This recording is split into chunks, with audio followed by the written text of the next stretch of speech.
মায়ের সামনে বসে ধ্যান করছে, সামনে বসে আছে তার গুরু তোতাপুরী, তিনিও ধ্যান করছে। এক চড়ে লোটা নিয়ে যাচ্ছে, তোতাপুরী রামকৃষ্ণ ধাক্কা মেরেছে, রামকৃষ্ণ ধ্যান পেয়ে গেছে। কি হলো? বেটা দেখতে পাচ্ছিস না, চড়ে তো লোটা নিয়ে যাচ্ছে। শ্রী রামকৃষ্ণ বিস্ফারিত নয়নে গুরুর দিকে তাকিয়ে এক থাপ্পড় গুরুকে মেরেছে। তোমার মন কি ধ্যানে ছিল না লোটার দিকে ছিল?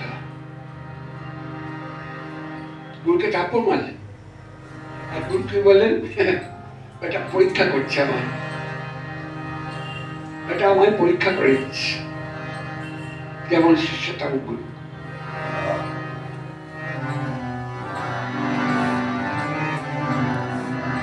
শ্রীরামকৃষ্ণ বারবার শেখাচ্ছে, বারবার দেখাচ্ছে, চোখে আঙুল দিয়ে দেখাচ্ছে। নরেন্দ্রনাথকে যখন বলছেন আপনি ভগবান দেখেছেন, আমায় দেখাতে পারেন? ঠাকুর বলছেন তুমি দেখবার জন্য প্রস্তুত? তুমি দেখবার জন্য কি প্রস্তুত? আমরা সবাই এই প্রস্তুতিবিহীন মন নিয়ে ভগবানের সামনে আসি।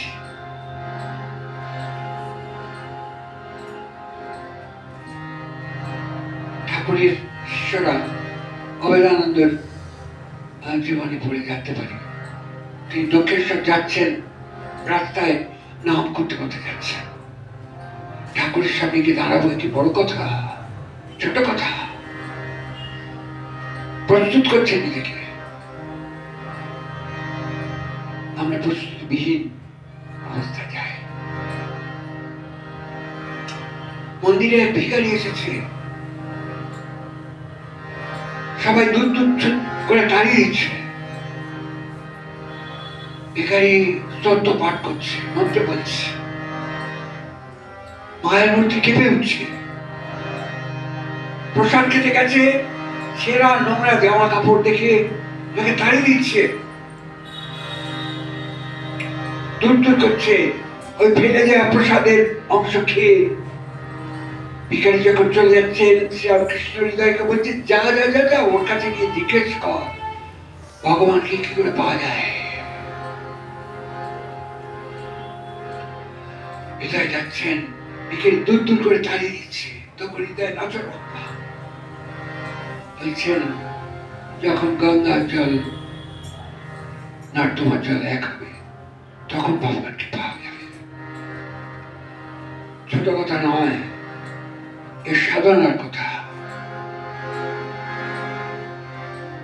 সাধন ভজনের কথা।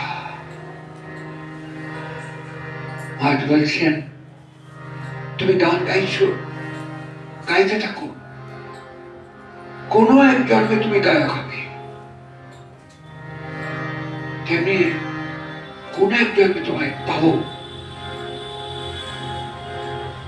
তাই তোমার কাছে আসা। তোমাকে যেদিন পেয়েছিলাম বুঝতে পারি।